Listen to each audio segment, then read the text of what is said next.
Hello guys, good morning. म चाहिँ आज घाँस काट्न आएको थिएँ। कुचोको घाँस पनि काटिसकेँ। अब भारी लाउनु बाँकी छ। घाँस काटिसकेर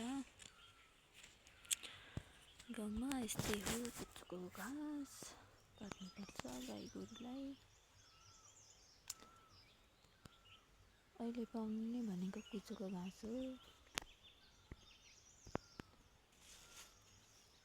तपाईँहरूकोतिर कस्तो कस्तो पाउँछ? हामी चाहिँ यस्तै कुचोको, मतलब अहिले कुचोको मात्रै पाउँछ। अरू बेला चाहिँ जङ्गलमा हुन्छ तपाईँको।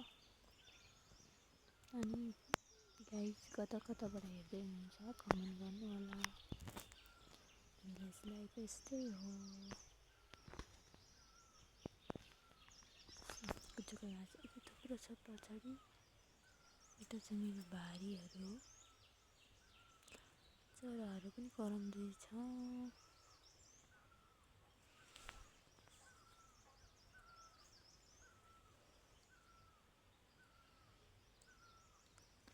Village life.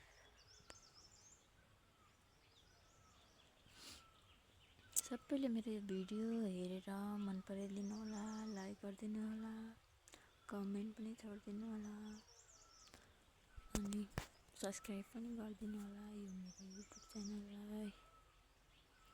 यस्तै भिडियोहरू भिलेजकै, गाउँकै भिडियोहरू लाउनेछु अर्को भिडियोमा। लास्ट अफ फेपुला। बाई।